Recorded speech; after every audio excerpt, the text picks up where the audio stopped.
but everybody always looks to things that are outside of their control to give them something, right? To boost their ego or to show their worth. And social media is probably one of the worst things because you most people don't even know you know how it works. I mean, in the sense that Absolutely. you put stuff out there and it may be the most brilliant thing ever, and yet no one sees it. No one sees it. And No one sees it. and and so then the weird thing is that we're all hamsters on the wheel, but we're not driving ourselves at that point. We're driving Instagram. We're helping Instagram more than we're helping ourselves. Of course we are. And I think the problem is that you have to, once again, determine the good from the bad of it. Social media can be really great. I don't want to rag on and say it's bad, but put it from this, I use it from my aspect. People see I post something. And for me, I'm all about, once again, media, art, history, things I find intriguing, I'll post about, mostly my Hmm. travels.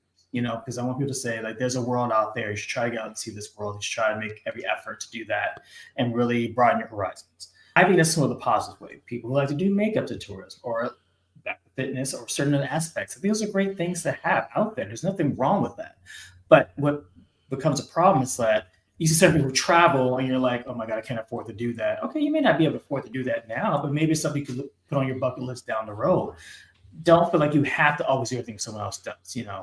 I would get friends to get envious of me. They're like, oh my God, you went here, you went there. And I'm like, yeah, I said, but there's different ways you can do that. And then I turned it into a business. A side business of mine is just doing travel for a lot of my friends. I'm like, well, I can do this for you. This is where I stayed. And, let me help you out with this and that. And so it was a wealth of information I was giving the world to say that these things are possible for you to make happen for yourself. And you can do that and feel comfortable knowing that there's a world outside of the four walls that you have every day around you, which sometimes people feel like they don't think that it's possible.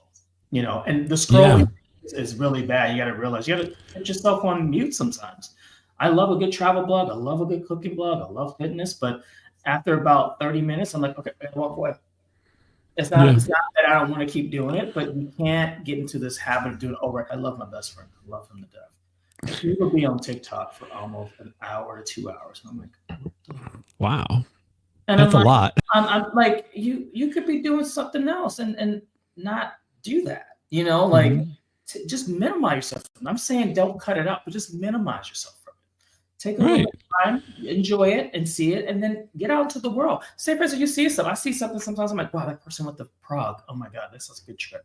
Let me investigate that for myself and look into that. Maybe made it happen this year or next year, but let me look into that. It seems like such a cool thing, and translate it to something that can happen outside of the digital space